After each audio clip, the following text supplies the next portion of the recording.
ഇക്കഴിഞ്ഞ ചൊവ്വാഴ്ചയാണ് ലാഹോർ കോടതി പരിസരത്ത് വെച്ച് ഫർസാന ഇക്ബാൽ എന്ന 3 മാസം ഗർഭിണിയായ യുവതി ദാരുണമായി കൊല ചെയ്യപ്പെട്ടത്.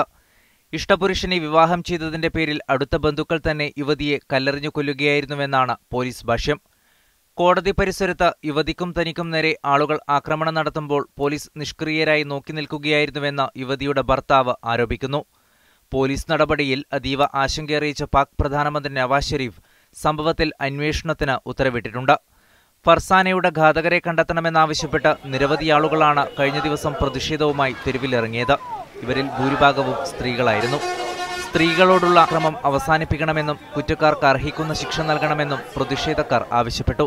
We need to stop this barbarism, and I think it's government responsibility to arrest all those people, and it's shameful that only one person got arrested and the rest, all of them who attacked her. എന്നാൽ തങ്ങൾക്കെതിരായ ആരോപണത്തെ എതിർത്ത് police മേധാവികൾ രംഗത്തെത്തി.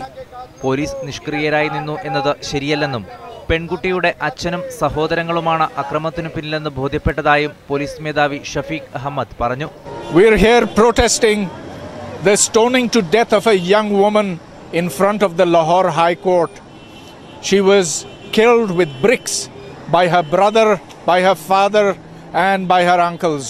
മനുഷ്യാവകാശ commission പുറത്തുവിട്ട കണക്ക് പ്രകാരം രാജ്യത്ത് സ്ത്രീകൾക്ക് നേരെ ഇത്തരം അക്രമങ്ങൾ കൂടിവരുന്നതായാണ് റിപ്പോർട്ടുകൾ.